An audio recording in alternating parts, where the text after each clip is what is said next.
vraies voix Sud Radio, 17h-19h, Jean-Marie Bordry, Cécile de Ménibus. Mais oui, Jean-Marie Bordry est avec nous. Bonjour à tous. Comment ça va, Jean-Marie? Comment ça va, Cécile? Chaudement, comme tout le monde. Bah là, bah oui, faut qu'on quoi? On enlève nos vêtements, ouais, on fait quoi? Ça va terminer comme ça. On fait quoi? On nous jette des glaçons, de l'eau froide. Qu'est-ce qui est? Enfin, ça nous calmerait un petit peu. On a besoin de s'hydrater. Exactement. Oh, pourquoi j'arrive pas à le dire? Hydratons-nous. Voilà, c'est ça. Pourtant, c'est simple comme mot. Mais oui. Hydratons-nous. Voilà. C'est pas compliqué. Je dis des choses beaucoup plus compliquées, j'y arrive. Et là, c'est trop simple. En tout cas, ce numéro de téléphone 0826 300 300. Est-ce que j'ai dit bonjour? Je suis pas sûre d'avoir dit bonjour. Chers amis, bonjour à tous. Oh, dis donc, chaleur. Il y a un petit côté c'est ça, c'est ce que ça inspire à notre réal. Ouais. Les vêtements, je mets la musique appropriée. Ah oui, d'accord. On n'a pas dit qu'on enlèverait nos vêtements. Enfin, on se pose la question tout le monde. Si vous nous appelez au 0826 300 300, on vous racontera ce qui se passe en coulisses de cette émission. Vous verrez, c'est pas mal. Bah déjà, Bruno Pomar qui est arrivé en short, ça c'est quand même la...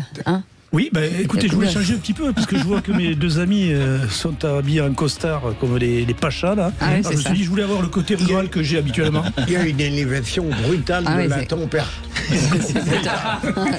La fièvre monte sur la radio. Bruno Pomar, ancien patron du RAID, c'est brutal, c'est sûr. Voilà. En tout cas, on vous souhaite la bienvenue avec Aude qui vous attend au 0826 300 300. Au sommaire de cette émission, le grand débat du jour à 17h30. Israël menace ce jeudi le guide suprême iranien alors que un des hôpitaux a été touché par un missile de la République islamique au 7e jour du conflit. Donald Trump n'exclut toujours pas son entrée en guerre des États-Unis. Et d'ailleurs, on vous pose cette question, est-ce que c'est aux États-Unis et à Israël de faire tomber le régime iranien? Alors vous continuez à voter sur Twitter, pour l'instant vous êtes très partagés, vous répondez oui à 51% d'entre vous seulement.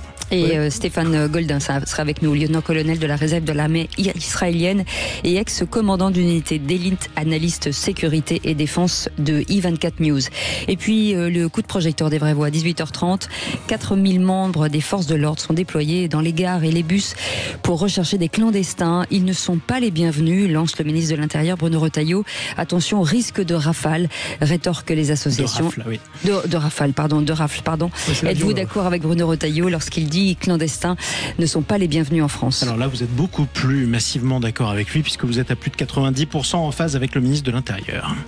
Et Yann Manzi sera avec nous, cofondateur et délégué général de l'association Utopia 56. On vous souhaite la bienvenue, c'est les vraies voix jusqu'à 19h.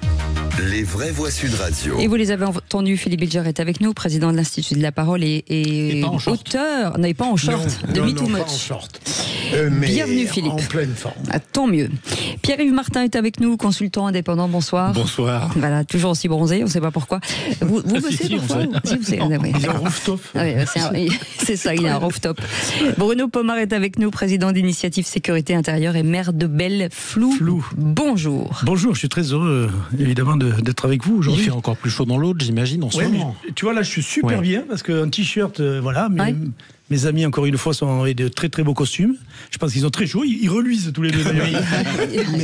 mais c'est l'émotion devant toi. De toute façon, Pierre-Yves nous a dit qu'il ne comptait que sur son apparence. Non, c'est toi qui l'as dit. C'est toi qui l'as dit. Et j'ai confirmé effectivement parce que j'avais pas de cerveau contrairement à toi. Salut, on y va. 0826 300 300. C'est Sandra qui nous appelle de Vendée. Bonsoir Sandra. Bonsoir à tous. Un sujet très important, Sandra, puisque vous dites qu'au moins 2200 maires ont démissionné depuis 2020. Oui, et plus de maires, des élus locaux aussi énormément, parce qu'une équipe municipale, c'est pas malheureusement que le maire. Que vont faire nos petites communes? Parce qu'en fait, notre maire, il est essentiel, et d'ailleurs même pour les plus importantes.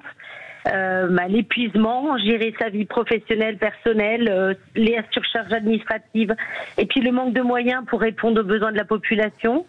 Et pour finir, un État qui nous impose des choses énormes qui sont juste irréalistes pour des petites communes. On va faire répondre tout de suite Bruno Pomar. Monsieur le maire, oui. Non, oui, mais ça fait bien longtemps d'ailleurs qu'on a plus de 3000 maires même qui ont démissionné. On voit qu'il y a même des petites communes qui se regroupent pour être un peu plus efficaces par rapport aux administrations centrales, aux préfectures et autres, qui sont sans arrêt en train de vous mettre des carcans, des règles pour vous empêcher d'avancer. Et un maire, c'est un mec qui est pragmatique. Un maire, d'abord, c'est l'élu le plus apprécié, il faut savoir. Oui. Les députés, tous ces gens-là, ils nous servent à rien. Vous avez pensé à partir, vous? Non, alors moi j'ai pas une grosse contrainte, il faut avouer. J'ai un tout petit village, j'ai pas d'école, j'ai pas de magasin, etc. Mais mes confrères qui ont 300-400 habitants, avec des petits magasins, avec des écoles, etc., ils ont des contraintes considérables. Mais oui, Après, chose importante qui a été pointée dans les causes de démission, c'est aussi les désaccords avec d'autres élus dans les conseils municipaux. Ça arrive aussi dans certains. Ça, et puis les gens qui sont de plus en plus, qui demandent de plus en plus de choses, on le sait. C'est la relation. Le maire, on lui tombe dessus systématiquement, le portable qui sonne sans arrêt. Oui, non, c'est vraiment un engagement et il faut vraiment le respecter parce qu'on en a besoin. La démocratie, elle se fait à travers ces élus, elle se fait pas à travers encore le national qu'on voit à travers l'Assemblée nationale en train de discuter dans les ors de la République à parler de tout et de rien. On va en parler dans les 3 mots dans l'actu. On gère les vrais problèmes. Merci Sandra, vous restez avec nous. Vous êtes notre vraie voix du jour, le réquisitoire du procureur dans un instant. On va parler de la relance de l'affaire Grégory, enfin si j'ose dire. Et on reste ensemble jusqu'à 19h et cette fois-ci je suis avec Jean-Marie Bordry. À tout de suite. Sud Radio. Sud Radio. Parlons vrai. Parlons vrai. Sud Radio. Parlons vrai. Les vraies voix Sud Radio. 17h-19h. Jean-Marie Bordry, Cécile de Ménibus. Il fait toujours aussi chaud dans le studio de Sud Radio. Nous sommes en direct jusqu'à 19h avec Cécile de Ménibus. Ils sont très peu disciplinés aujourd'hui. C'est bizarre. C'est marrant. Pourtant, il y a de la police dans le studio. Oui. Autant du côté de Philippe Bilger, ça va, mais Pierre-Yves Martin et Monsieur Pomar, qu'est-ce qu'il y a? Non, il y a une revendication. Le t-shirt de notre journaliste, par rapport au mien, je trouve qu'il est moins beau, quoi. C'est moi le journaliste. Ça, c'est de la vraie remarque à valeur ajoutée, mon Bruno. Ouais. Sinon, on peut dire bienvenue quand quelqu'un arrive comme vous. On taille direct. Au moins, il n'y a pas de bourrelet chez Félix. Oh là là, j'aurais pas osé, c'est elle qui l'a dit. C'est pas bien. Je vous défends, Félix, je vous défends. On avait dit pas de fille. Allez, on vous souhaite. Avec tous les abdos que j'ai fait au raid. C'est vrai. Tu vois ? C'est vrai, bien entendu. C'est un autre raid chez vous. C'est pas pareil, c'est pas les mêmes. Soyez les bienvenus. C'est Sud Radio, bien entendu, et les vraies voix jusqu'à 19h avec Jean-Marie Bordry. Et dans un instant, les toits de l'actu avec Félix Mathieu. Cher Félix, de quoi parle-t-on ? De cette alerte canicule dès demain midi sur 16 départements en France, alors que le seuil d'1,5 degré de réchauffement climatique des accords de Paris est désormais inatteignable, nous disent des scientifiques du monde entier. De ces près de 2200 démissions de maires en 5 ans, c'est un record, c'est 4 fois plus que lors du précédent mandat. Et puis, du dernier vendeur de journaux à la criée de la capitale, figurez-vous, il y en a encore un, il va bientôt être décoré par le président de la République. En 3 mots, chaleur, démission et criée. Allez, tout de suite, la voix est au procureur. Les vraies voix Sud Radio, le réquisitoire du procureur, Philippe Bilger. Philippe Bilger, vous requérez contre un feuilleton absolument dramatique. Absolument, l'affaire Grégory, au fond, elle est tellement importante qu'elle peut constituer une part de l'histoire de France, en réalité. Et elle ne se termine pas, et même si on peut être lassé par un feuilleton qui, pour l'instant, apparaît interminable, j'ai noté que l'excellent avocat de la famille Villemain, François Saint-Pierre, est très heureux que la Cour d'appel ait pris le contraire des réquisitions du parquet général et est considéré que la grand-tante et son mari devaient être mis en examen pour association de malfaiteurs, pour aller vite. Ce qu'il y a d'important, c'est que cette fois-ci, ils vont sans doute être mis en cause pour avoir participé au complot qui aurait précédé la mort du petit Grégory et non pas, comme à l'époque, comme participant à la mort elle-même. Donc peut-être que ça donne davantage de garanties à la justice puisqu'elle se retire un petit peu de la qualification la plus haute et envisage uniquement cette mise en examen pour association de malfaiteurs parce que la grand-tante avait été convaincue d'avoir écrit une lettre anonyme adressée aux époux Villemain. Donc ça continue, tant mieux. Et est-ce qu'on aboutira à la vérité totale ? Je n'en sais rien. Pour ça, des aveux ? Oui, et puis surtout, malheureusement, à l'origine, nous avions Laroche et Muriel Boll qui avaient, de mon point de vue, dit la vérité, mais malheureusement, le juge Lambert étaient partis en week-end au lieu de leur faire confirmer d'emblée leur déclaration à la gendarmerie. Et on a perdu évidemment du temps et de l'efficacité. Ouais, moi ce qui me gêne là-dedans, mais en fait la justice ne s'arrête jamais jusqu'à ce qu'elle ait la réponse, c'est que en fait il y a quand même des magistrats, des enquêteurs qui travaillent toujours sur ce dossier-là. Oui, bien sûr. Alors quand on sait le nombre de procédures diverses et variées que doivent traiter nos enquêteurs et nos juges, je me dis, est-ce que c'est encore utile ? Eh ben moi je trouve que c'est rassurant de voir que la justice, même si elle s'est perdue pendant des années sur ce dossier, ne lâche pas l'affaire et continue. Et il y a un côté, il faut que la vérité éclate au grand jour, même si ça prend beaucoup de temps. Puis on le doit aux parents surtout. Enfin, les parents sont toujours vivants. Ils ne savent toujours pas officiellement qui a tué leur fils. Et quand on pense à ce qu'on a fait subir à Christine Villemain à une certaine époque, on lui doit au moins la justice, aussi modeste qu'elle soit aujourd'hui. Tout à fait. Merci beaucoup Philippe Bilger. Tout de suite les 3 mots dans l'actu, c'est avec Félix Mathieu. Les vraies voix Sud Radio. 3 mots dans l'actu, Félix, qui sont chaleur, démission et crier. Limiter le réchauffement climatique à 1,5 degré par rapport à l'ère pré-industrielle. L'objectif de la COP21 de Paris n'est désormais plus atteignable, alerte une 60aine de chercheurs. Hasard du calendrier, on l'apprend à la veille d'une alerte canicule sur 16 départements à l'avant-veille de l'été. L'actu, c'est évidemment ce 7e jour de guerre Israël-Iran. Un hôpital israélien touché aujourd'hui. L'État hébreu menace le guide suprême iranien. Ce sera le grand débat des vraies voix dans quelques minutes. Avant ça, ce record en France à un an des municipales. 2189 maires ont rendu l'écharpe depuis les dernières élections municipales il y a 5 ans. C'est 4 fois plus que lors du précédent mandat. Et puis c'est le dernier vendeur de journaux à la criée dans la capitale. Il a côtoyé, figurez-vous, François Mitterrand sans savoir qui c'était. Ali Akbar, 73 ans, va être décoré par Emmanuel Macron pour ses 50 ans de métier. Les vraies voix Sud Radio. 16 départements placés en vigilance orange canicule à partir de demain midi par Météo France. À l'avant-veille du début officiel de l'été, la chaleur se fait déjà ressentir et avec elle, la ruée sur les ventilateurs et autres climatiseurs au choix. C'est plus avantageux au niveau du prix d'acheter un ventilateur. C'est plus supportable la chaleur de Paris.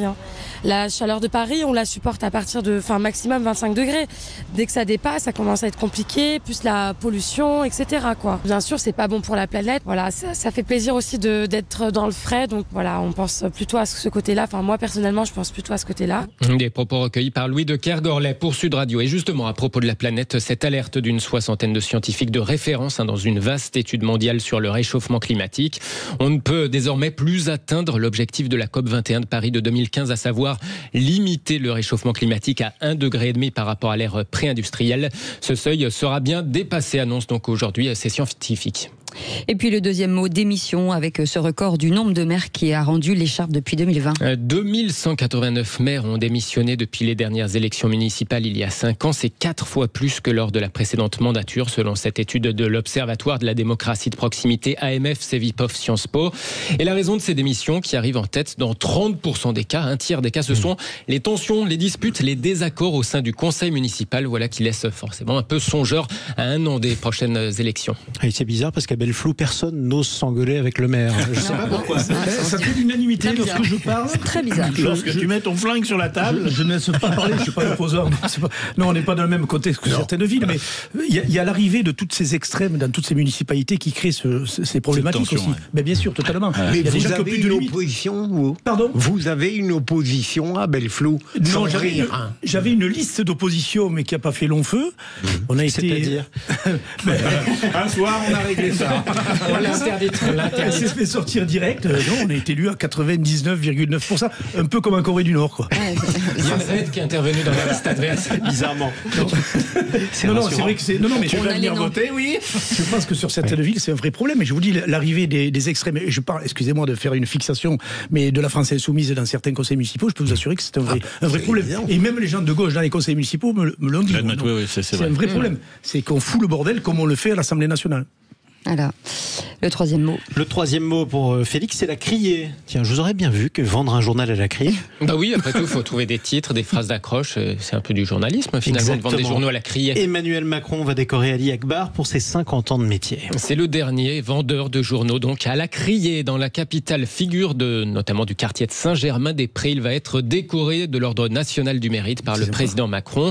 À cette occasion, Ali Akbar témoignait ce matin au micro de Valérie Expert et de Gilles Gansman sur Sud Radio. Il estime que c'est l'arrivée d'Internet qui a provoqué la disparition de tous les autres vendeurs de journaux à la criée. Avant, on était nombreux, on était au moins une quarantaine. Hein. Mais je suis tout seul maintenant, depuis plusieurs années d'ailleurs, depuis l'Internet. Ce qui a fait votre succès, c'est votre personnalité, c'est-à-dire cet humour que vous avez pour inventer des titres qui interpellent. En ce moment, on parle beaucoup de la Légion d'honneur de Nicolas Sarkozy. Donc vous dites quoi quand vous rentrez dans le restaurant? Ça y est, je voulais la médaille de Sarkozy, ça y est, parce que les gens, ils étaient déjà au courant. Je dis, Ali, t'as eu une médaille? J'ai dit, oui, ça y est, j'ai volé la médaille de Sarkozy. Voilà. Je vais te décorer. Voilà, l'occasion d'apprendre, puisqu'il a vu beaucoup de grands mondes, l'occasion d'apprendre par exemple que François Mitterrand n'était pas très Charlie, il aimait pas trop Charlie Hebdo dans les années 70. François Mitterrand, Ali Akbar le connaissait de vue sans savoir qui était le futur président de la République. François Mitterrand, je le voyais justement dans les restaurants, mais je ne connaissais pas du tout qui c'est ce monsieur. Je ne savais même pas qu'un jour c'est ce monsieur qui deviendra le président de la France. Mais je le voyais avec une jeune fille qui s'appelait Anne Pajot. Oui. Mais par contre, il m'a acheté jamais Charlie Hebdo. Il a dit, mais votre journal est très dangereux. Voilà, Ali Akbar, dernier vendeur de journaux à la criée de la capitale, bientôt membre donc de l'Ordre national du mérite. Il était avec Valérie Expert et Gilles Gansman ce matin sur Sud Radio. Je l'ai croisé plus d'une fois et je lui ai acheté Le Monde combien de fois. Et vous étiez accompagné de jeunes filles, Philippe Bélier? Non, mais j'étais tout seul comme d'habitude. Oh, pauvre chérie. Oh. Est-ce que vous lui disiez que Charlie Hebdo était dangereux? Non. Je me contentais de payer. Eh ben moi, je l'ai découvert il n'y a pas longtemps, en fait. Je l'ai croisé il n'y a pas longtemps, je ne savais pas. Non. Voilà. Dans le quartier de Saint-Germain, c'est ça? Ouais, d'accord. Et il était une figure. Il est chouette. C'est toute une époque en même temps. La vente des journaux à la criée, ça c'est vrai. Qui n'en veut? Voilà, c'est ça. Le dernier François. Maintenant, on a des push sur les téléphones portables. Forcément, ça a un petit peu, ça n'a pas aidé la profession. Non, ça c'est sûr. Merci beaucoup Félix Mathieu et merci beaucoup Philippe Bilger. Vous restez avec nous. On revient dans un instant avec Israël qui vise désormais le guide suprême iranien après la frappe sur l'hôpital israélien. Donald Trump, lui, de son côté, n'écarte pas non plus une entrée en guerre des États-Unis. D'où notre question, est-ce que c'est aux États-Unis et à Israël de faire tomber le régime des mollahs? Vous votez sur Twitter. Pour l'instant, vous êtes toujours aussi partagé d'ailleurs, en 50-50, quasiment. Et Stéphane Goldin sera avec nous dans un instant, un lieutenant-colonel de réserve de l'armée israélienne et analyste sécurité et défense à I24 News. Soyez les bienvenus, on revient dans un instant. Sud Radio. Parlons vrai. Sud Radio. Les vraies voix Sud Radio, 17h-19h, Jean-Marie Bordry, Cécile de Ménibus. Bonsoir à tous. Merci d'être avec nous. En tout cas, on est très heureux de vous accueillir ici avec Jean-Marie Bordry. Autour de cette table, Pierre-Yves Martin avec Bruno Pomar et Philippe Bilger. Tout de suite, le grand débat du jour. Les vraies voix Sud Radio, le grand débat du jour. Jusqu'où ira l'escalade militaire entre les deux pays ennemis? Un tir de missile iranien vient d'atteindre cet hôpital au sud d'Israël. Capitulation sans condition. La nation iranienne ne se rendra à personne. Les dommages que l'Amérique subira si elle intervient militairement dans ce domaine seront irréparables. Cela signifie que j'en ai assez, j'abandonne. Depuis 40 ans, ils disent mort à l'Amérique, mort à Israël, mort à tous ceux qu'ils n'aiment pas. Et nous avons été menacés par l'Iran pendant de nombreuses années. Sur les réseaux sociaux iraniens, les médias d'État diffusent une même image en boucle d'ogive nucléaire avec ce commentaire. Peut-être. Et le tour monte encore d'un cran. Et Israël menace ce jeudi le guide suprême iranien alors qu'un de ses hôpitaux a été touché par un missile de la République islamique. Au 7e jour du conflit, Donald Trump n'exclut pas encore une entrée en guerre des États-Unis. Alors parlons vrai, est-ce que c'est à Israël, voire aux États-Unis, de faire tomber le régime des mollahs? C'est la question qu'on vous pose ce soir plutôt sur le Twitter de Sud Radio. Et vous répondez non à 52% d'entre vous. C'est extrêmement serré, la tendance a varié plus d'une fois. Et Stéphane Goldin est avec nous, lieutenant-colonel de réserve de l'armée israélienne, ex-commandant d'une unité d'élite et analyste sécurité et défense pour I24 News. Bonsoir, merci d'avoir accepté notre invitation, colonel. Et puis Philippe Bilger. Je me demande, l'interrogation de Sud Radio est évidemment pertinente dans son principe, mais je me demande si elle n'est pas aujourd'hui de pure forme. Je veux dire par là que il est évident qu'on a déjà dépassé l'opération, me semble-t-il, qui était initialement prévue de s'en prendre uniquement aux militaires et au nucléaire en Iran. Et donc, est-ce que le conflit ne s'est pas tellement engagé vers d'autres finalités qu'en réalité, en attendant peut-être enfin une décision claire de Donald Trump, bien sûr, on peut répondre que c'est aux États-Unis et à Israël de faire tomber le régime iranien, bien sûr, pour le fragiliser, afin qu'à un certain moment, le peuple iranien ait le courage de se soulever. Il y a forcément, à un moment donné, l'obligation d'un cumul de ces deux forces. Sinon, on ne peut pas considérer que ça va s'arrêter comme ça d'un coup. Et Israël, aussi remarquable qu'a été son opération, ne pourrait pas considérer qu'elle a atteint ses buts.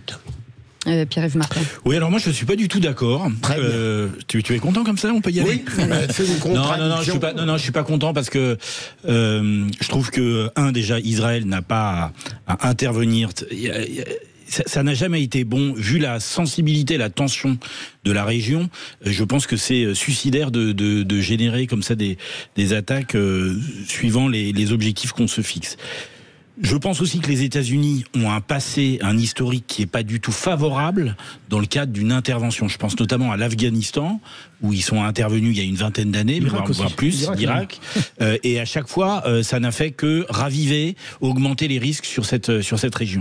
Et je pense aussi que le fait même de se poser cette question, est-ce aux États-Unis et à Israël de faire tomber le régime, c'est une insulte au droit international, c'est une insulte à l'ONU, c'est une insulte à toute la gouvernance internationale qui semble être dans l'incapacité de réagir et de pousser des sujets. Après, qu'il y ait des opportunités pour faire tomber tel ou tel régime, bien sûr, allons-y, mais franchement, le point de départ, c'est Israël qui a quand même attaqué l'Iran par rapport à ce programme nucléaire. Donc c'est juste ça, c'est pas autre chose.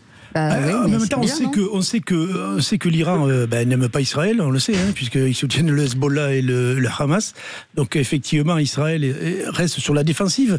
Mais je pense que Israël seul sait très bien que ils peuvent pas faire tout et n'importe quoi, parce qu'on l'a vu, même avec les protections qu'ils ont anti-missiles et autres, ça fait pas tout.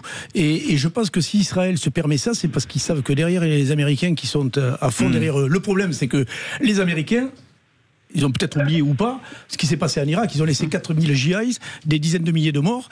En Afghanistan, la même chose.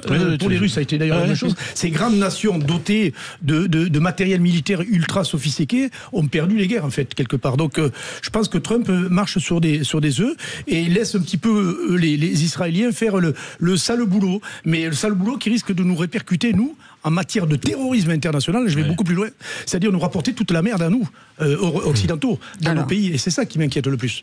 Stéphane Goldin est avec nous, lieutenant-colonel de réserve de l'armée israélienne, ex-commandant de cette unité d'élite, et analyse cette sécurité et défense de I24 News. Déjà, j'ai envie de vous demander, colonel, puisque l'info vient de tomber, qui dit que 24 personnes ont été arrêtées pour espionnage au profit d'Israël. Est-ce que vous avez des informations ? Écoutez, là actuellement je me trouve à l'hôpital Soroka, pour dire clairement les choses, où il y a eu un missile qui est tombé au petit matin. Je sais que la seule chose que je sais à l'heure où je vous parle, c'est que le gouvernement iranien, en tout cas le régime des mollahs, essaye de tout faire pour arrêter et pour montrer sa force sur l'ensemble du territoire iranien, et pour aussi terroriser sa population, pour que justement elle ne puisse pas se lever et aller dans les bras, je dirais, de leur libérateurs qui pourraient être les États-Unis ou Israël, même si je reste persuadé que ceux qui vont libérer l'Iran de ce régime, ce seront les Iraniens par eux-mêmes. Donc il y a aujourd'hui énormément de désinformation qui vient d'Iran, il y a énormément d'arrestations arbitraires ou pas arbitraires sur des pseudo-agents israéliens. Pour l'instant, il n'y a aucune preuve. Toujours est-il qu'actuellement, le régime des mollahs fait tout pour mettre une pression très forte et pour faire peur à sa propre population. Il faut comprendre que la population iranienne actuellement est complètement vent debout contre le régime des mollahs, contre leurs dirigeants. ce n'est pas nouveau. Depuis maintenant quelques années, il y a des manifestations quotidiennes dans l'ensemble des rues d'Iran, pas que de Téhéran, avec une répression très dure. Il y a une crise économique aussi. Et dans le fond, je reste persuadé aujourd'hui que la grande majorité de la population iranienne n'a pas envie que l'Iran devienne ou le Liban ou Gaza, pour dire clairement les choses. Donc on a vu très bien, d'ailleurs, dès le vendredi, dès la première frappe israélienne, on a vu la population iranienne se lever, sortir dans la rue, applaudir d'ailleurs les frappes israéliennes. D'ailleurs, maintenant, comme je vous l'ai dit, je pense que ça pourrait être un déclencheur, un changement de régime. Et on voit très bien qu'actuellement, Khamenei, qui se cache dans son bunker, je pense qu'actuellement, il pense plutôt aux derniers jours de Nasrallah et comment les choses se sont passées quand ce Nasrallah était aussi dans son bunker. Et vous parlez du leader du Hezbollah qui a été exécuté par Israël. Exactement. Est-ce qu'il n'y a pas un risque de réveiller le sentiment national très fort des Iraniens en continuant les bombardements malgré tout, et donc remettre la population derrière son régime par la force des choses? Je ne crois pas. Je pense que le régime a été un régime jusqu'au boutiste. Elle emploie la force contre sa propre population. Elle se sert de sa population. C'est une population qui a envie de sortir de son carcan, qui a envie de se libérer. N'oublions pas une chose. Vous savez, c'est le peuple perse. C'est un peuple qui est très très éclairé, très intelligent, qui s'est longtemps tourné aussi vers l'Occident et qui n'arrive pas à comprendre comment elle a pu en arriver là aujourd'hui. Et c'est vrai que c'est parce qu'il y a eu une dictature très féroce en Iran, parce qu'encore à l'heure où l'on parle, l'Internet est pratiquement coupé, l'information est complètement cadenassée, elle n'a pas pu respirer. Et elle a aujourd'hui, en tout cas la jeunesse iranienne a envie de sortir de ce carcan, a envie de respirer et a envie de reprendre ses lettres de noblesse qu'elle avait connues, je dirais, avant l'arrivée des mollahs, en tout cas sur le territoire iranien, même si, il faut mettre les choses quand même en parallèle. Rappelons-nous quand même que les choses n'ont pas été aussi belles à la fin du régime de la famille du chat. Colonel, moi, pardon pour cette question qui peut apparaître comme une digression, mais quelles que soient les pensées sur l'intervention militaire d'Israël, il y a une sorte de consensus en France pour admirer l'extraordinaire efficacité de vos services secrets. Puis-je vous demander, certes, Israël est menacé et donc naturellement a créé des services qui sont très vigilants. Mais d'où vient cette extraordinaire efficacité que vous avez démontrée depuis plusieurs mois dans des circonstances fabuleuses qui suscitent, je peux le dire, une admiration générale, au moins sur le plan technique? Écoutez, c'est pas nouveau. Je pense qu'Israël est un petit pays qui est entouré d'ennemis. C'est un pays qui fait pratiquement, qui est grand comme 3 départements français. Quand vous avez un mastodonte comme l'Iran qui est grand comme 3 fois et demi la France. On n'a que à peine 9 millions, 10 millions d'habitants. En Iran, vous en avez pratiquement 90 millions. Donc c'est vrai que de tout temps, depuis la création de l'État d'Israël, dans le fond, la question du renseignement a été quelque chose de crucial pour avoir, je dirais, ce coup d'avance. Ce coup d'avance par rapport à l'ennemi qui est toujours prêt à nous attaquer, qui veut toujours nous attaquer, et qui, dans le fond, ce renseignement, qu'il soit technologique ou humain d'ailleurs, a permis et nous permet encore à l'heure aujourd'hui de continuer à vivre et de continuer à exister. Ouais. Alors c'est vrai que ce qui s'est passé ces derniers mois et ces derniers temps, et depuis les révélations que l'on a depuis vendredi, depuis l'attaque israélienne sur l'Iran, c'est vrai qu'il y a quelque chose de relativement historique, mais rappelons-nous quand même qu'au mois de juillet dernier, il y avait déjà eu une frappe au milieu de Téhéran qui avait éliminé le responsable du Hamas, Ismaël Haniyeh, donc c'était déjà quelque chose de relativement important. Il y avait eu l'affaire du Beeper aussi, qui avait été aussi un coup de maître, et là, c'est vrai qu'il y a eu une préparation de longs mois avec d'infiltration, avec des renseignements qui ont été accumulés au fil du temps, et à un moment donné, les étoiles se sont alignées. Il a fallu appuyer sur le bouton quand toutes les étoiles étaient alignées, et c'est ce qui s'est passé. Ce qui a permis aussi, en menant ces opérations-là, d'avoir aussi une certaine sécurité pour les avions israéliens qui ont survolé le territoire iranien, puisque du coup la défense aérienne iranienne était complètement anéantie. Donc il faut comprendre aussi quand on entend les messages de Khamenei, il y a beaucoup de désinformation parce qu'on sait très bien que son potentiel militaire est très touché. Et je vais vous dire franchement le fond de ma pensée. Je reste persuadé que dans les jours qui viennent, je pense qu'il va commencer à avoir des défections au niveau de l'armée iranienne, non pas au niveau des gardiens de la révolution. Que les choses soient claires, il y a deux vecteurs. Il y a les gardiens de la révolution qui sont très proches du régime des Mollahs et il y a l'armée iranienne. Et je reste persuadé qu'il va y avoir des défections au sein de l'armée iranienne. Et c'est très probablement avec l'armée iranienne que le peuple se retournera contre le régime des Mollahs. Stéphane Goldwyn, quand on entend Israël dire, de faire évacuer deux villages, il parle d'une surprise entre jeudi soir et vendredi. Est-ce qu'on en sait un peu plus ? Écoutez, personne n'en sait rien, parce que si on le savait, ça ne serait plus une surprise ni un secret. Ok ? Donc il risque d'avoir peut-être quelque chose. La seule chose que moi j'ai pu décrypter à titre personnel en lisant comme vous la presse, et ce qui est très intéressant, d'ailleurs très peu de gens l'ont repris. Il y a 2-3 jours de cela, il y a eu une réunion de Donald Trump avec son électorat le plus proche. Or, on sait que son électorat le plus proche, sont des communautés évangélistes très proches d'Israël.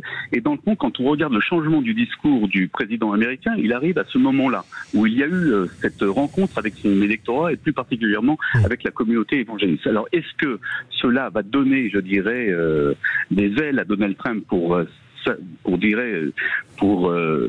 se coordonner avec l'armée israélienne et terminer ce travail. Pour s'engager, vous voulez dire sur le terrain ? Sur le territoire iranien, parce que le travail n'est pas complètement terminé. La preuve, c'est qu'il y a toujours des missiles qui sont tirés sur le territoire israélien, des missiles balistiques à alimentation aussi, et la question du nucléaire n'est pas complètement aussi terminée. Il reste encore des réserves d'eau lourde du côté de la base de Harak, et la question de Fordo, qui est une question en tant que telle. Le programme nucléaire, en tout cas, n'est pas encore démantelé, ça c'est très clair. Franchement, et donc là, il va falloir un système spécifique pour la détruire.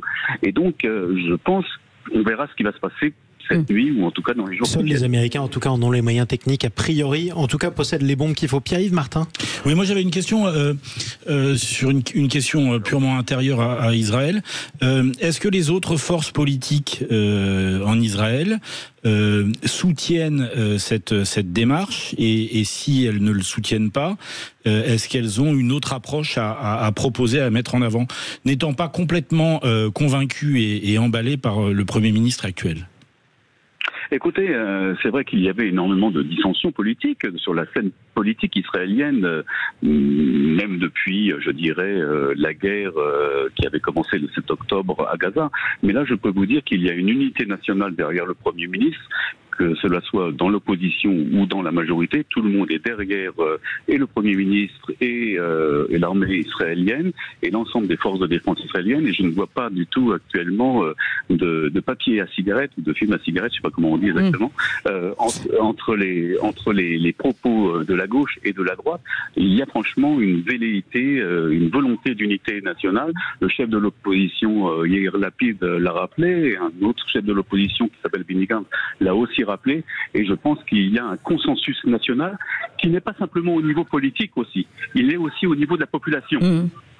Et il faut comprendre que la grande majorité de la population souhaite voir ce travail se terminer. Il faut comprendre que depuis le 7 octobre, la menace sur le territoire israélien était pratiquement quotidienne.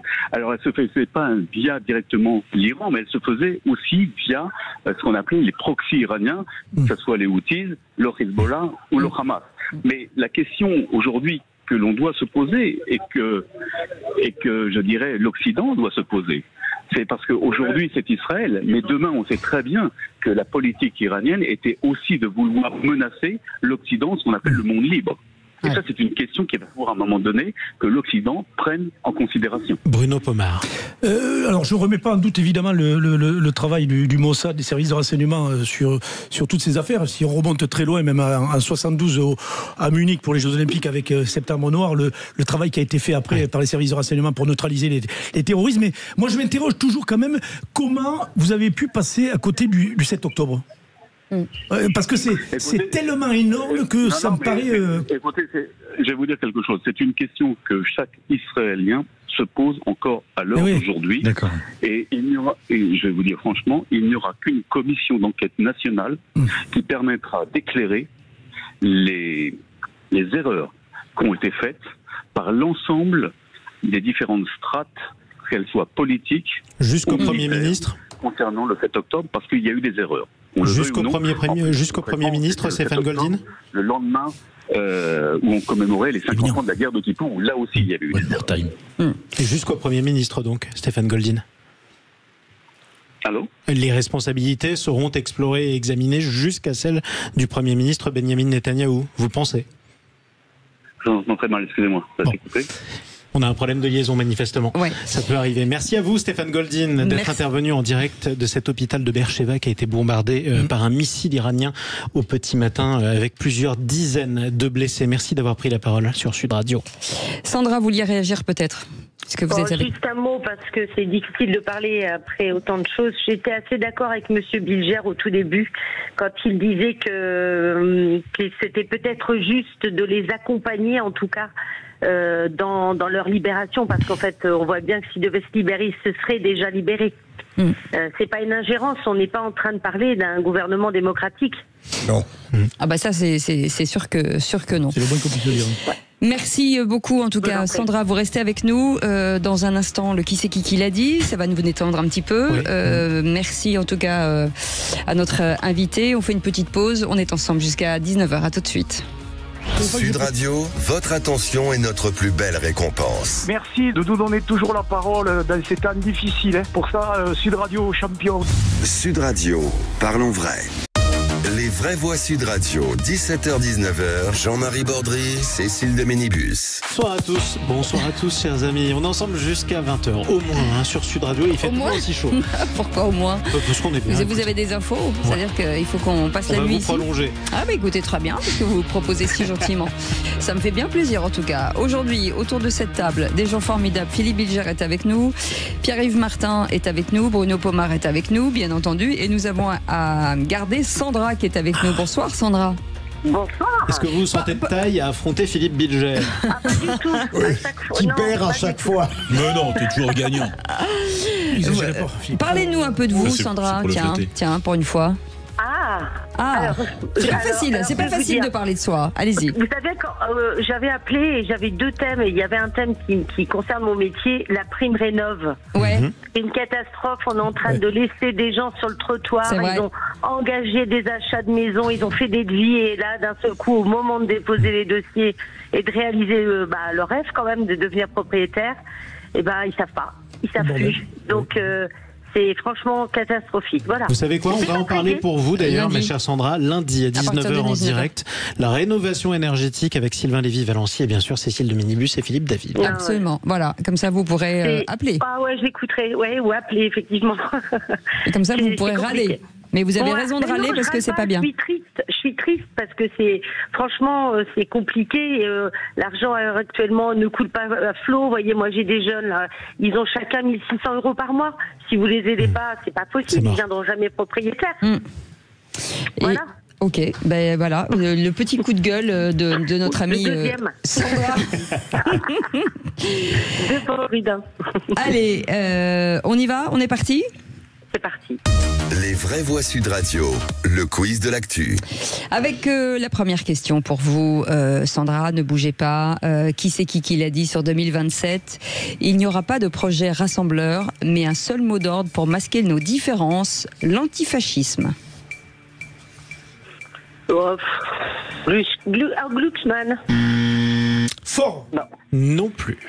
Non, il n'y a pas la liste là. Non, il n'y a pas la liste. Si, c'était le ministre de la Santé en Israël. Tu penses bien que je l'avais noté, Horowitz, mais il n'y a pas la question. Qui est-ce qui a pu dessin? C'est pas Bompard. Non, toujours pas. Non. C'est à gauche. Non. À gauche. Oui. À gauche. Roussillon. Rossignol, il voulait dire. Rossignol. Mais à chaque fois qu'on le voit, il nous invente des noms. Le Roussillon, c'est ailleurs.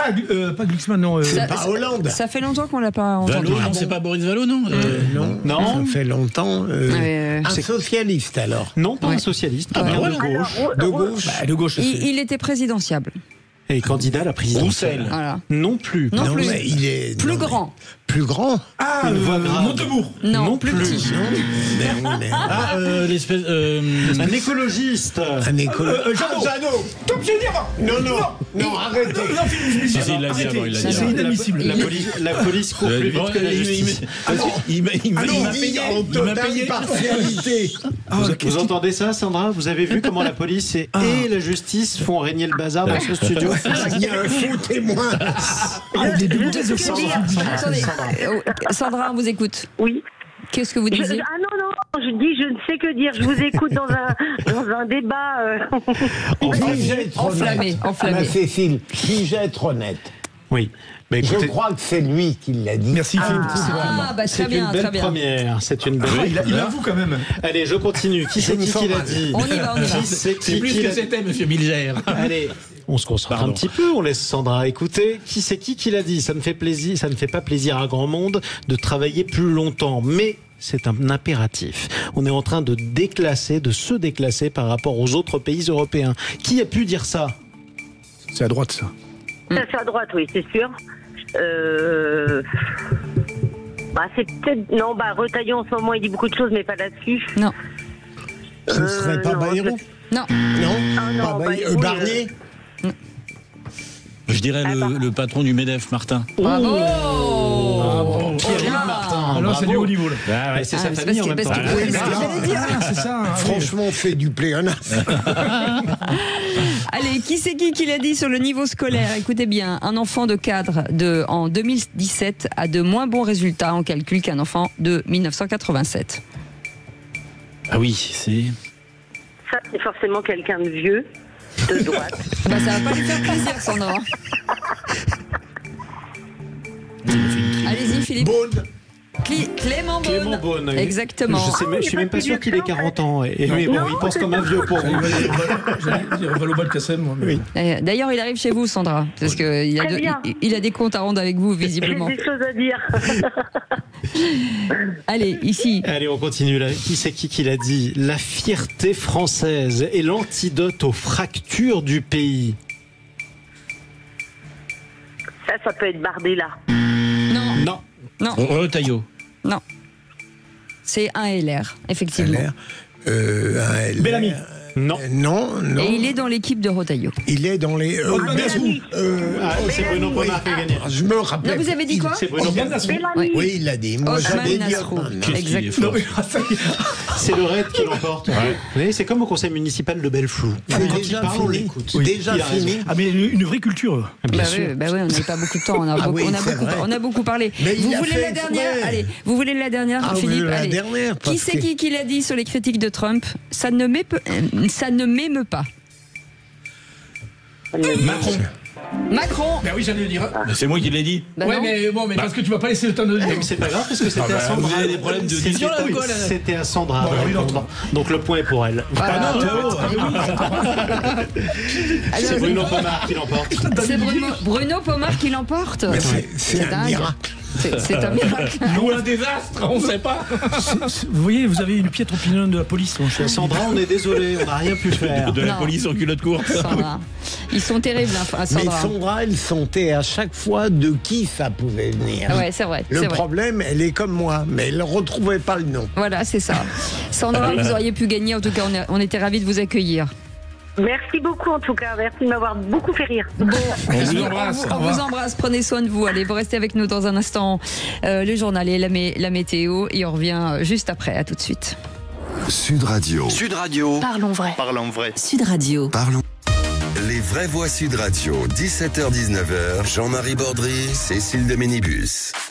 Et autour de cette table, pour les vraies voix jusqu'à 19h, Philippe Bilger avec Bruno Pomar et Pierre-Yves Martin. Et vous, au 0826 300 300, vous savez que vous pouvez bien entendu réagir quand vous voulez. On va revenir tout de suite sur cette enquête ouverte par le parquet de Pontoise.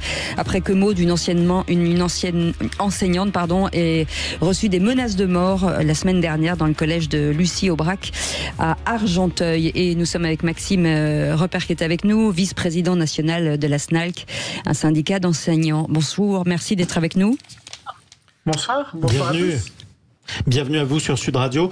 Des menaces de mort très inquiétantes reçues par cette enseignante, un cercueil et les dates aussi de disparition de Dominique Bernard à la fois et de Samuel Paty. Bref, une allusion transparente, à tel point d'ailleurs que les collègues de cette enseignante ont écrit une lettre ouverte, c'est-à-dire dans le Figaro.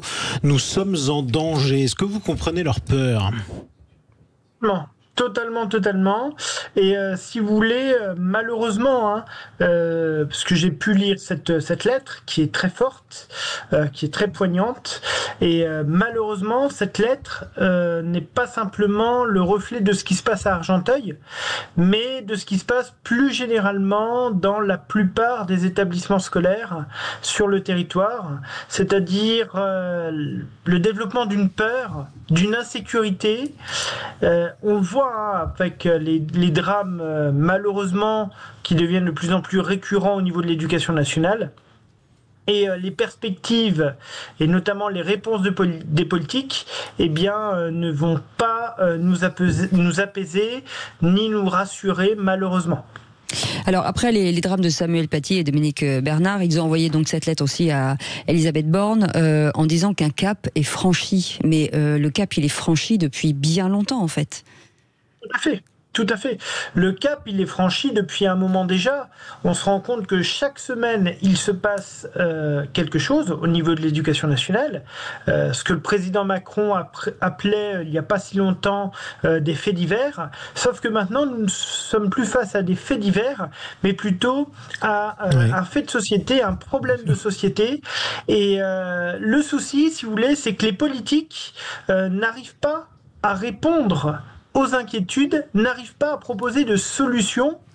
La violence, si vous voulez, beaucoup se disent que la violence est à l'image des politiques. Nous avons ce qu'on mérite.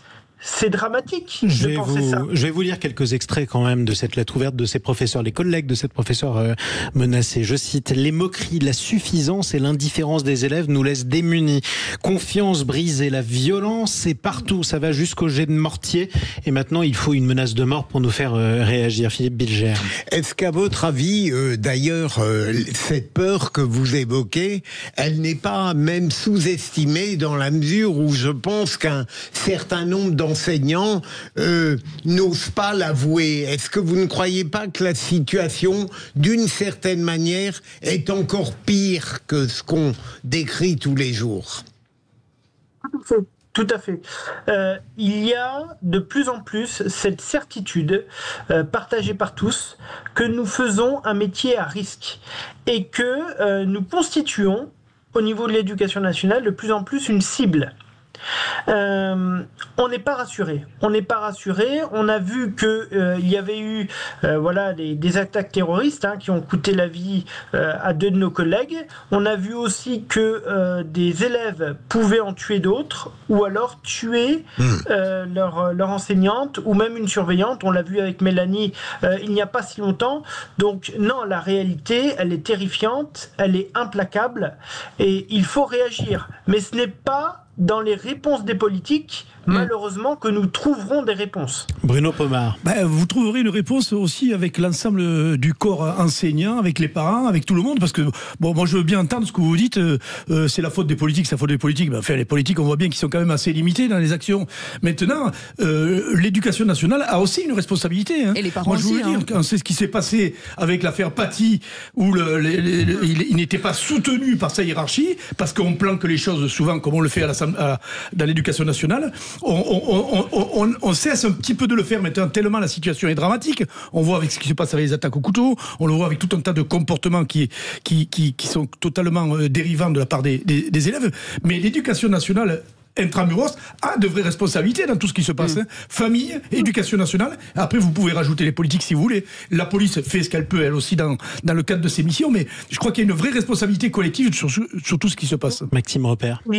Il y a une responsabilité au niveau de l'éducation nationale, mais c'est pas une responsabilité en fait qui va toucher des individualités. On parlait tout à l'heure du pas de vague. Vous savez, l'école maintenant c'est devenu un bien de consommation. Des élèves, des parents consomment l'école à tel point que de plus en plus, on a ce sentiment qu'il faut satisfaire, il faut plaire aux élèves, plaire aux parents d'élèves. Il n'y a plus cette notion d'exigence, cette notion de respect, cette notion de devoir que les élèves ont vis-à-vis des adultes et que les parents ont vis-à-vis de la communauté enseignante. C'est-à-dire qu'on passe notre temps au niveau de l'éducation nationale à rappeler aux enseignants leurs devoirs et aux parents leurs droits. Sauf que je suis désolé, quand vous faites partie d'une communauté éducative, et les parents font partie de cette communauté éducative, vous avez à la fois des droits et des devoirs. Et je voulais juste rajouter quand même une chose qui me semble capitale. Bien sûr que l'école a un rôle à jouer, bien sûr qu'elle peut avoir une responsabilité, mais vous savez, la première cellule d'apprentissage d'un enfant, ce n'est pas l'école, c'est la famille. Oui, et hier, j'ai appris à Mulhouse qu'un jeune de 7 ans était venu dans son école avec une lame pour en découdre avec un de ses camarades. 7 ans. C'est un vrai Où est la sujet. responsabilité de l'école là-dedans? C'est vrai, c'est vrai. Merci beaucoup Maxime Repère, vice-président national du SNALC, qui est un syndicat d'enseignants. Merci beaucoup. Et puis on a une pensée, bien entendu, pour tous ces personnels de l'enseignement, bien entendu, qui font un travail, et ces enseignants qui font un travail formidable. Merci beaucoup. Vous restez avec nous dans un instant. L'info en plus. Une belle histoire. Très belle histoire. À tout de suite. Sud Radio. Sud Radio. Parlons vrai. Parlons vrai. Sud Radio. Les vraies voix Sud Radio. 17h-19h. Jean-Marie Bordry, Cécile de Ménibus. Jusqu'à 20h au moins avec Philippe Bilger, Cécile de Ménibus, bien entendu, Pierre-Yves Martin et Bruno Pomar. Félix Mathieu qui nous rejoint dans le studio de Sud Radio pour nous raconter une très belle histoire. Les vraies voix Sud Radio. Et dans le Lot-et-Garonne, la coordination rurale et la chambre d'agriculture ont sauvé une exploitation agricole d'une vente aux enchères aujourd'hui. Oui, tout a commencé par une bien mauvaise surprise, celle de Lucas, 18 ans, petit-fils d'agriculteur et de sa famille. Lui s'était toujours imaginé reprendre l'exploitation de ses grands-parents à Mauvezin-sur-Guppy. 37 hectares de culture, de céréales, de l'élevage aussi des vaches, ainsi qu'un peu de forêt.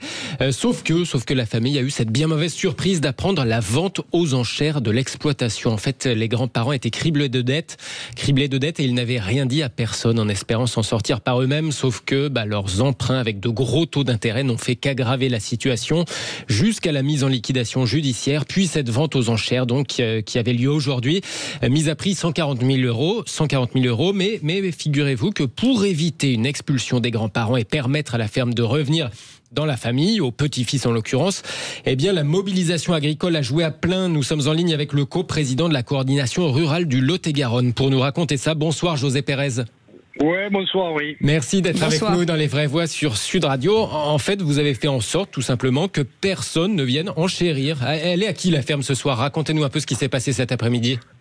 Tout à fait. On a fait en sorte, en mettant la pression grâce aux médias, grâce un peu à tout le monde, là, on a fait en sorte qu'il n'y ait pas de personne pour enchérir ce soir. Et là, aujourd'hui, la ferme, la propriété appartient à Lucas. Génial.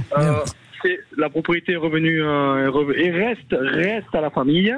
Mais ça sera Lucas qui sera propriétaire puisque c'était convenu et engagé comme ça. Vu qu'il n'y avait personne, on a réussi à faire baisser le prix puisque on est passé de 140 000 euros et Lucas est propriétaire de sa ferme pour 10 000 euros. Génial. C'est-à-dire que comme personne n'est venu enchérir, ça a baissé au lieu de monter, quoi. Voilà, personne n'est venu surenchérir et vu qu'il n'y avait pas d'acquéreur, hormis la chambre d'agriculture qui s'était positionnée, mais pour rendre les terres pour rendre la propriété à Lucas, on avait défini un prix sur lequel on se bloquait. Donc on avait défini bien évidemment un prix maximum si on avait un acquéreur en face, mais vu qu'il n'y avait pas d'acquéreur, on a laissé descendre. Vous étiez prêt à aller jusqu'à combien? On était prêt jusqu'à combien? On aurait enchéri au moins deux fois 10%, au moins, je pense. Après, vous savez, c'était pas non plus le but de très bien non plus de beaucoup enchérir, parce que vous savez, à 40 000 euros, à chaque fois, c'est 10%, se remonter à 150, puis à 170, plus les frais. Enfin, à un moment donné, c'était pour redonner la ferme familiale à un jeune. Et si c'était pour le saigner encore plus, c'était pas la peine. Mais finalement, grâce à la pression, grâce à toute la com qui a été faite, grâce à la mobilisation des agriculteurs, eh bien, on a réussi à que personne ne vienne à cette vente, et le prix a baissé naturellement. On a laissé baisser le prix jusqu'à ce prix plancher qu'on avait dit, allez, 10 000 €. Bon, mais on aurait pu aller à zéro. On aurait pu aller à zéro. C'est absolument formidable ce que vous avez fait, mais puis-je vous demander, il doit y avoir beaucoup de situations, sinon désespérées, du moins préoccupantes. Comment se fait-il que votre attention a été attirée sur cette affaire et parfois d'autres, vous ne pouvez pas vous en occuper pour les sauver? Alors, en Lot-et-Garonne, ça faisait plus de 10 ans qu'il n'y avait pas eu de vente aux enchères de propriétés comme ça entières, avec les maisons d'habitation, tout ça. Il y a quelques ventes de matériel par-ci par-là, mais des propriétés entières, ça faisait plus de 10 ans qu'il n'y avait pas eu de vente. Donc ça se voit très vite. Ah oui, ça se voit de suite, aux enchères, de suite. Et en plus, c'est le petit-fils, donc Lucas, qui nous a contactés en nous disant, voilà, mes grands-parents vont être saisis, je vais perdre la propriété familiale, je voulais m'installer. Donc du coup, on a dit un jeune qui veut s'installer, qui veut repartir dans l'élevage, tout ça. Bien évidemment qu'on parlait d'idées. Et ça nous a fait ni une ni deux avec Karine Duc, ma coprésidente. Boum, le soir même, on était chez eux, et on a pris tout ça un peu à cœur pour se dire, un jeune qui veut reprendre la propriété, on va voir comment on peut faire pour les aider. Le problème, c'est que, comme dans toutes ces situations, on a été mis au courant que lundi, donc la vente aux enchères est aujourd'hui. Les grands-parents, par honte de ne pas y arriver, par honte que ça se sache, voilà, et c'est la grande problématique du monde agricole, c'est que on ne veut pas, quand financièrement on est mal chez nous, on ne veut pas que ça se sache. Donc et parfois ils se suicident malheureusement.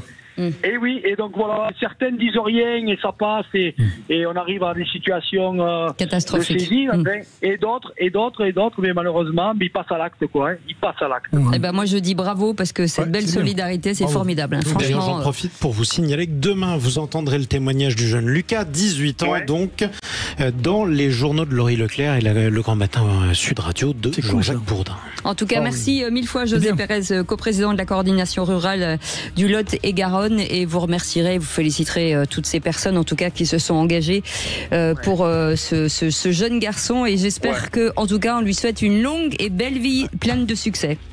On tenait aussi à féliciter, à remercier aussi les journalistes là qui nous ont aidés aussi par la com, que personne ne vienne enchérir et qu'on arrive au bout de ce projet. Vous voyez, c'est un projet commun là. Et ben voilà. Parce que si quelqu'un avait enchéri, en fait, il aurait été un peu mal vu dans les parages, si j'ai bien compris.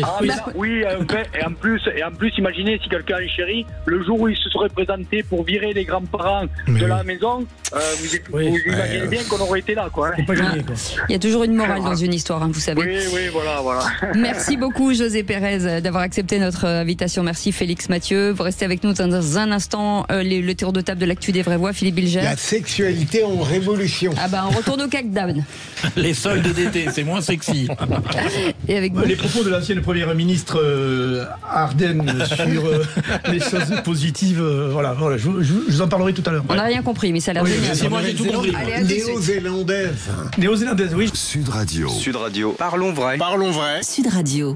Les vraies voix Sud Radio. 17h-19h. Jean-Marie Bordry, Cécile de Ménibus. Avec tout un orchestre ce soir, Cécile. Oui, oh là là, il y a de la cymbale, il y a du pipeau, il y a tout ça, quoi. Il y a de la trompette aussi. Oui, il y a de la trompette aussi. Il y en a pour tous les goûts. Oh, les moqueurs. Quoi, qu'est-ce qu'il y a? Il y a un problème? Non, mais qu'on appelle la police. se moque de moi depuis tout à l'heure. J'espère que le pipeau, ça va pas être moi. Chacun choisit son camp, hein. Vous faites ce que vous voulez. En tout cas, ils sont autour de cette table. Philippe Bilger, Pierre-Yves Martin, consultant indépendant, Bruno Pomar, président d'initiative Sécurité Intérieure et maire de Belleflou. Et vous, aux oreilles 826 300 300, tout de suite le tour de table de l'actu des vraies voix. Bonsoir madame, bonsoir mademoiselle, bonsoir monsieur. Dans quelques instants, vous pourrez admirer nos plus belles créatures. Mais vous fumez, monsieur. C'est aussi peu plausible que lorsque vous me comparez à Rocco Siffredi. Le tour de table de l'actualité. Rocco Siffredi, sexualité, on est dedans, Philippe Bilger. J'ai scrupule à parler de sexualité, et sérieusement, lorsque notre animateur spécialisé en sexologie, Philippe David n'est pas là. n'est pas là. Mais je suis persuadé qu'il écoute et on l'embrasse. Il écoute. Oui, absolument. Mais sérieusement, la sexualité, d'après un sexologue, est en révolution et il peut raconter dans un entretien l'évolution sur les 30 dernières années où il y a 30 ans, par exemple, il y avait des interdictions et des injonctions claires et aujourd'hui, il considère que la liberté des mœurs, le sentiment que chacun peut faire ce qu'il veut, a paradoxalement déstabiliser et désorienter les gens qui pratiquent ça. Précisément parce que ils sont totalement libres. Il n'y a plus de règles, il n'y a plus de principes, il y a une totale imprévisibilité et ce sexologue, je ne vais pas prolonger mon point de vue, mais explique à quel point on peut avoir une vie apaisé, lui, il faut réaliser ses fantasmes, en parler en tout cas, et que si on ne peut pas les réaliser, eh bien, il faut les abandonner tranquillement. Pour me résumer, il est partisan dans le couple non pas d'une liberté totale, mais d'un langage qui permet de tout dire et d'une confiance absolue à partir du moment, évidemment, où on est assuré que le couple est fondé sur l'amour. Évidemment. C'est et donc très intéressant. Je trouve que c'est très intéressant. Ce qu'il dit. En plus, c'est dit par un vrai spécialiste. Non, et l'évolution sur 30 ans, c'est extraordinaire. Oui. Non, mais c'est un vrai spécialiste. Moi, je veux pas... Non, mais Bruno, essayez de prendre ça de manière sérieuse. Je sais que ça n'est pas votre habitude dans le domaine. Moi, cet aspect-là, c'est surtout sous les... J'ai un chiffre. Pardon. Près d'une femme sur 5 entre 18 et 29 ans ne se définit plus comme hétérosexuelle. C'est énorme. Ah oui, non, mais c'est vrai. À voile ou à vapeur? Oui, c'est ça. Moi, ce qui m'inquiète plus lorsqu'on parle de sexualité, c'est sur de la jeunesse surtout. À la limite, les adultes en soi. Vous connaissez le Cap d'Agde, Philippe. Enfin, il y a tout un tas de choses qui se font dans la vie. Et tant que ça touche les adultes, à mon sens, ça ne me dérange pas du tout. D'ailleurs, les sites internet ont été bloqués, etc. On le voit. Maintenant, il y a quand même des directives qui ont été prises. Ce qui me gêne, c'est surtout chez la jeunesse. C'est-à-dire la jeunesse, vous parlez de quel âge ? Une liberté sexuelle totalement libérée. C'est parce qu'ils ont été chez des gosses de 10, 11, 12, 13 ans. Ils ont été alimentés au porno. On arrive à tout un tas de choses. Et la prostitution des mineurs. Mais c'est très très fréquent, oui, plus qu'on l'imagine. Donc là, il faut être très vigilant sur ce sujet-là. Là, on est au-delà de la sexualité, on est dans la délinquance ou alors dans un drame social. Oui, bien sûr, oui, tout à fait. Non, mais ils ont une sexualité bien plus débridée que la nôtre et très très tôt. C'est ça. Les réseaux sociaux, encore une fois, les réseaux sociaux avec des pratiques des choses intéressantes qui nous paraissent dingues et qu'il faut être normal. C'est complètement débridé. Tous les quatre, j'ai du mal à vous imaginer 4 enfants de cœur à cette époque-là aussi. Ah ben vous vous trompez, mon cher. Vous vous trompez, ouais, pour moi, ça c'est sûr. Alors ça c'est sûr. Alors ça c'est sûr, madame. Ouais. Non, moi j'ai été marié souvent, mais bon. Jamais avec la même. C'est un autre sujet. Non, mais parce que j'ai pas été compris par les femmes, sûrement. C'est ça. Bruno, c'est sans doute leur faute. Bruno Pomar ne trompe pas sa femme, il s'est trompé de femme. C'est différent. C'est très... Mais c'est d'avant, bien entendu. Allez, on plaisante. Pierre-Yves Martin. Et si les soldes d'été qui démarchent le 25 juin étaient finalement une mauvaise nouvelle? C'est un sujet un peu qui fait cheat après. Oui, c'est le sujet de la sexualité. J'aurais dû passer le premier parce que là je suis vraiment dans une posture délicate. Au moins on peut se couvrir. Bon, voilà. Bon, non, j'ai vu un article hier sur les soldes d'été qui arrivaient le 25 juin. Plus en plus tôt. Pardon ? C'est plus en plus tôt. Voilà. Et donc du coup, ça m'a fait réagir parce que l'article avait plutôt une tonalité enthousiaste et positive. Et moi, derrière tout ça, je trouve qu'il y a un vrai sujet autour du prix des choses, du comportement des consommateurs qui considèrent que tout doit être de moins en moins cher et que tout doit être bradé. Et moi, je suis un défenseur que chaque chose a un prix, une valeur et qu'il faut la respecter.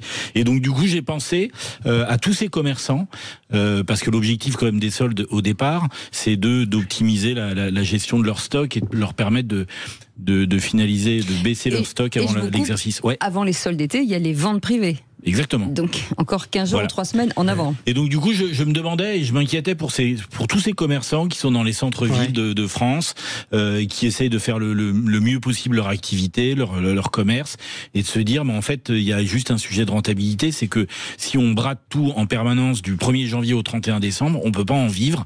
Et donc du coup, c'est quand même tout un pan, ce commerce local, tout un pan qu'on perd, et ça m'inquiète. Mais ils sont morts avec les réseaux internet, les réseaux sociaux, encore une fois, fait les ventes en ligne. Ouais. Les gens vont même plus faire avec des soldes. les plateformes, les Shine, c'est pour ça qu'il y a des soldes en permanence. Je sais pas où vous avez acheté vos chaussures d'ailleurs, qui sont très belles.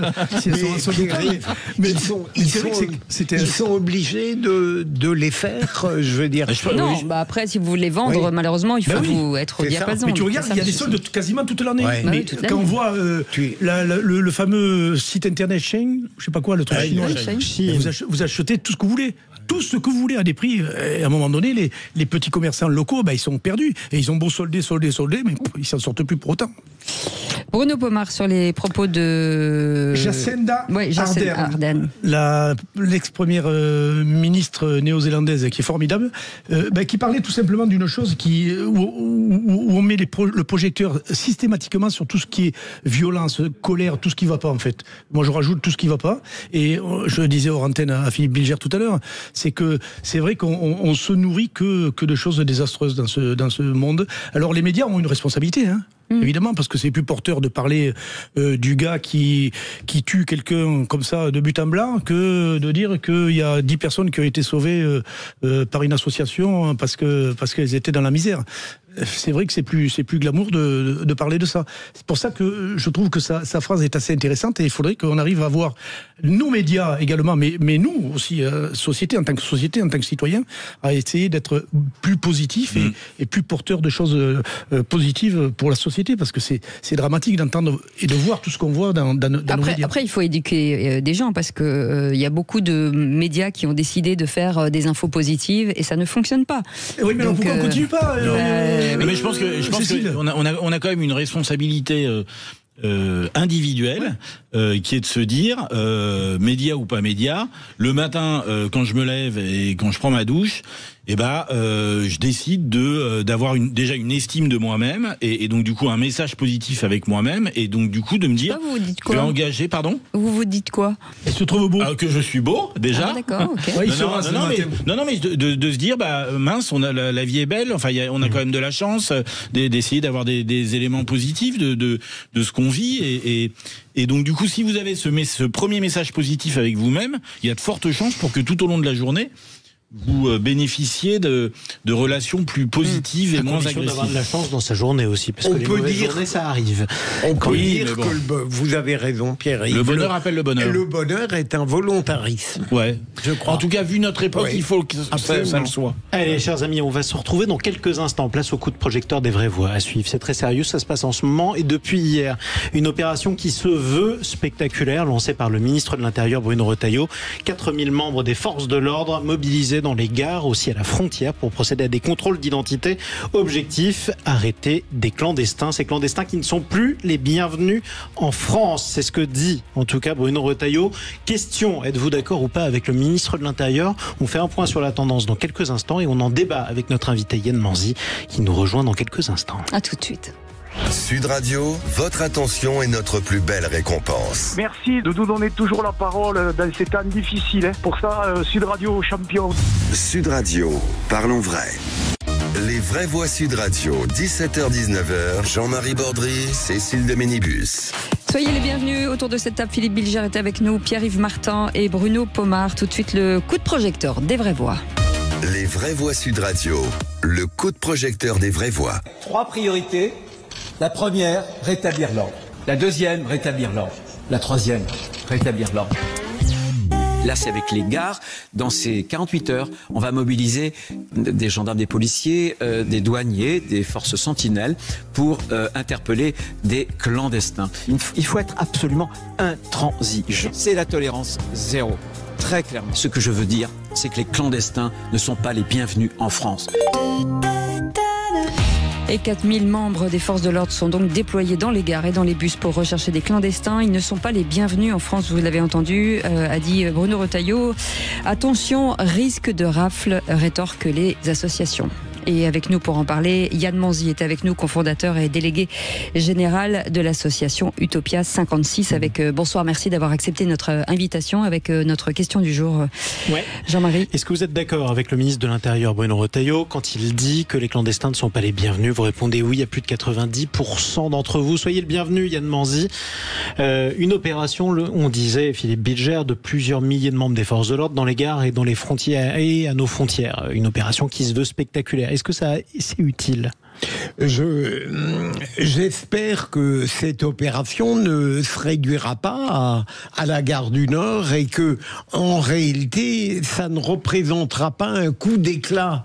Ce que je souhaiterais de la part du ministre de l'Intérieur, en dehors d'affirmations sur lesquelles il me semble qu'on ne peut qu'être d'accord, en tout cas, en effet, les clandestins ne sont pas bienvenus en France.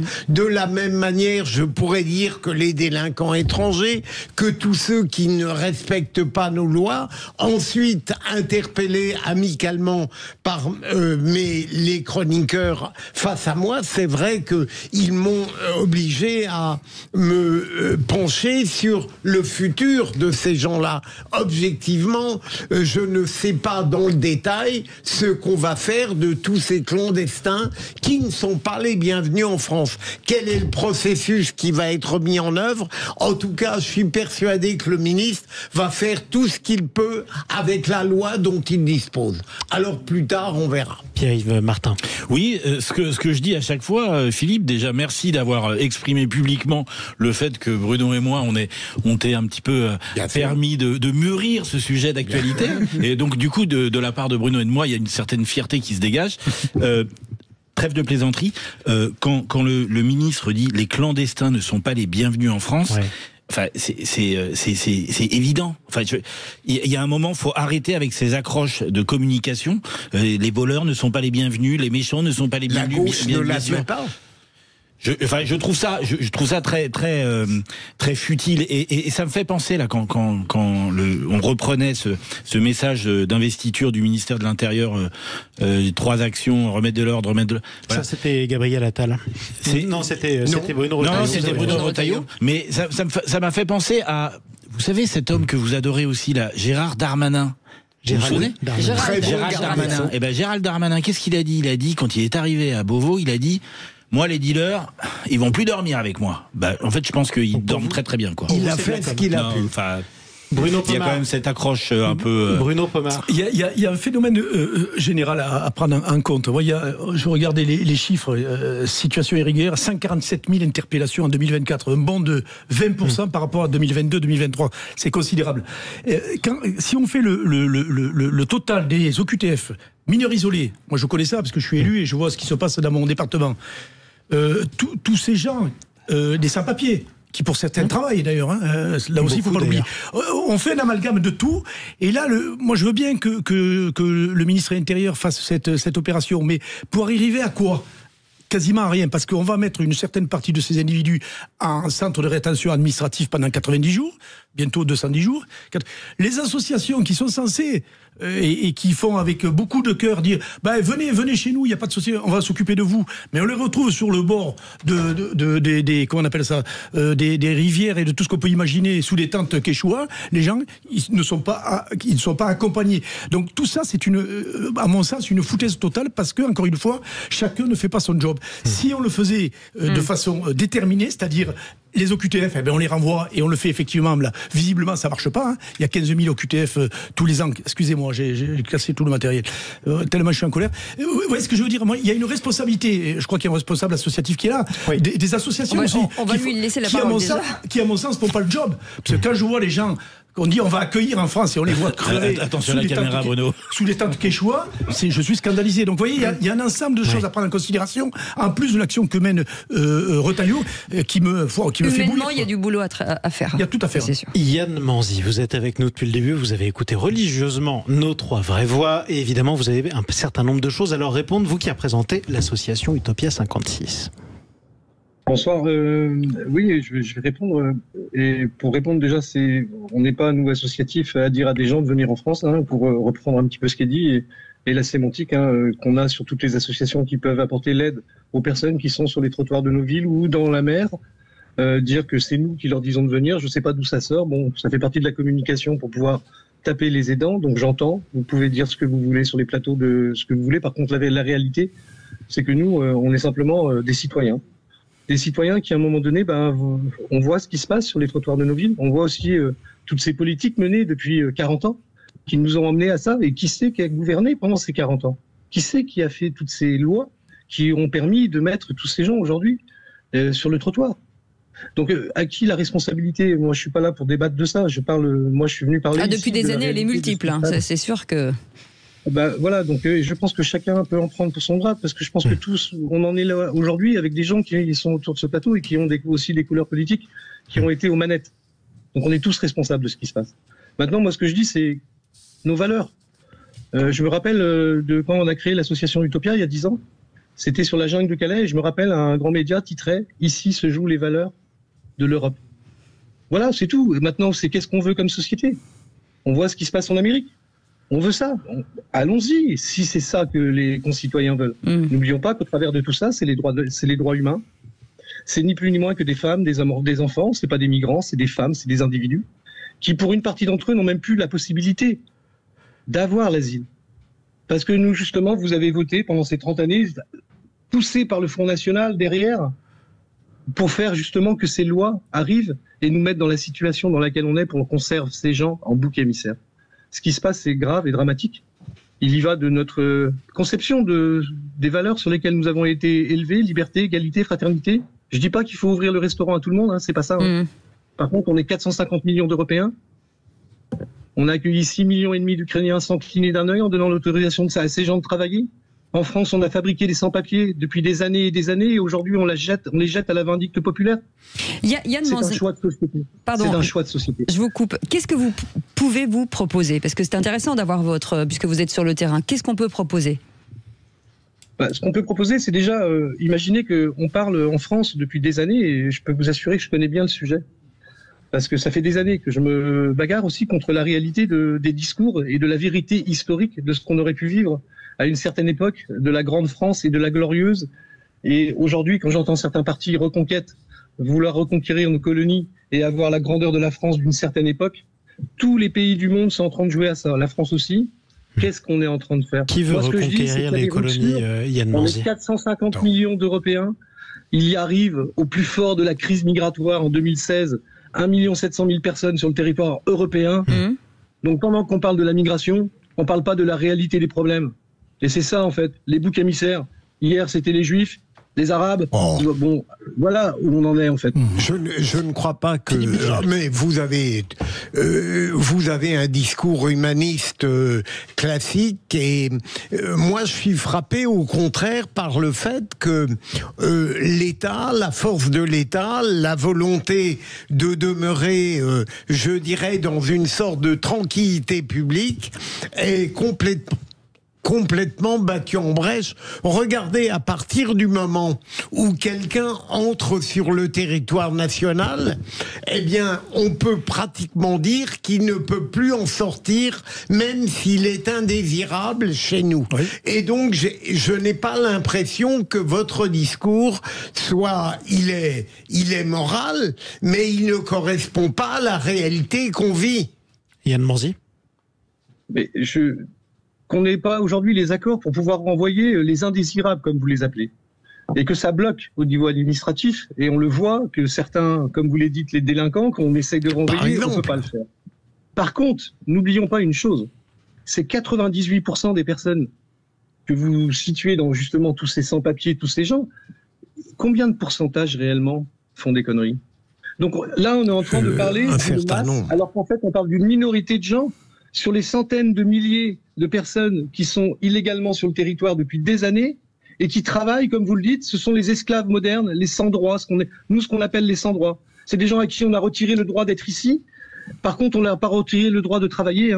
Ils travaillent au noir, ils payent des impôts, ils payent une TVA. Oui, ça oui, d'accord. Par contre, ils n'ont pas le droit à la sécurité sociale. Ils n'ont pas le droit à la retraite. Ils n'ont pas le droit. Voilà ce qu'on a fabriqué.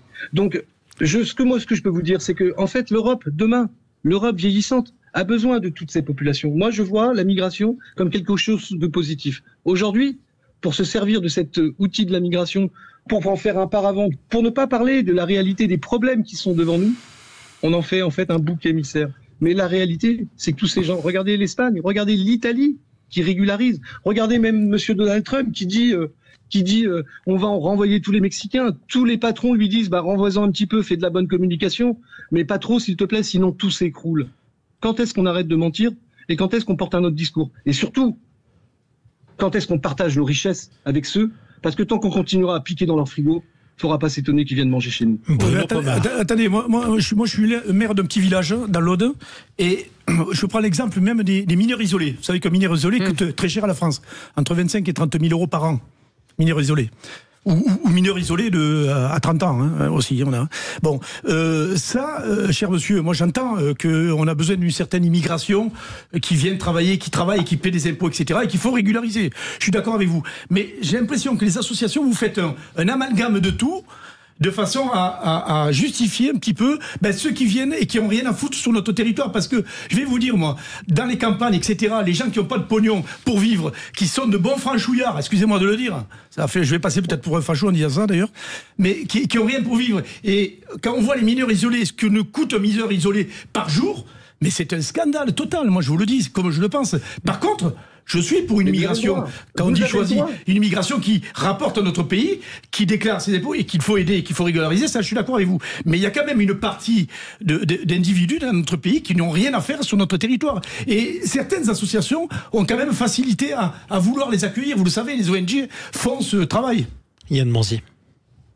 Les ONG, alors monsieur... En fait, tout ça, tout ce qu'on parle, et je suis venu sur vos plateaux, vous imaginez bien que vous n'êtes pas forcément les radios sur lesquelles je m'exprime, mais j'essaye de m'exprimer quand même et de venir régulièrement parce que je suis quand même réellement toujours... Mais vous avez table ouverte chez nous, vous le savez, bien sûr. Et je le sais. Ce que moi je veux vous dire, en fait, c'est que c'est des choix de société. Si on veut détricoter le droit de l'enfance qu'on a signé, la Convention des droits de l'enfant qu'on a signé, on a le droit. Par contre, c'est une convention internationale qu'on a signée, d'accueillir ces mineurs. Regardez ce qui se passe en France. Ces mineurs qui sont, et je connais bien le sujet, une grande partie de l'activité d'Utopia 56, c'est les mineurs à la rue. Donc on connaît le sujet. Par cœur. Qu'est-ce qui se passe? Qu'est-ce qu'on dénonce? Oui, mais entre signer une convention et il y a quelques années et finalement voir la société évoluer, les migrants climatiques, tout ça, on l'avait pas prévu. On se rend compte finalement qu'il y a des jeunes qui arrivent chez nous et qu'on n'arrive pas à les gérer. Donc il va falloir trouver des solutions, que chacun fasse un pas forcément. On peut pas rester posé sur des lois qui aujourd'hui, il faudrait les repenser pour que tout le monde puisse vivre en commun, parce que là ça va être compliqué quand même. Oui, mais ça va être compliqué, mais il ne faut pas oublier non plus qu'on n'est pas envahi, quoi. On est 450 millions d'Européens. Oui, l'Europe doit s'organiser. Oui, l'Europe doit... Regardez l'Italie qui a régularisé 500 000 personnes. Oui, mais là, on a fait partir beaucoup. Il faut qu'on régularise pour que ces sans-papiers, qui sont des fois en France depuis 15 ans, qui se retrouvent sans papier avec les lois successives qu'on est en train de voter, qui peuvent plus renouveler leur titre de séjour. Mais on est en train de faire quelque chose d'incroyable. Et après, on les jette à la vindicte populaire. Mais non, mais il y a beaucoup de gens qui sont d'accord avec vous sur ce sujet-là. Après, il y a malheureusement du cas par cas aussi. En tout cas, vous aurez pu faire passer le message aussi sur Sud Radio, parce que tout le monde aura toujours la parole sur Sud Radio. Absolument. On est là pour en débattre et pour parler vrai. Merci à vous, Yann Manzi, délégué général de l'association Utopia 56. Merci beaucoup. Passez une très bonne soirée. Merci Philippe Bilger, merci Bruno Pomar et merci Pierre-Yves Martin. Vous restez avec nous dans un instant avec Jean-Marie Bordry. On va vous parler automobile. Ouais, et contrôle technique, faut y passer. Voilà, c'est ça.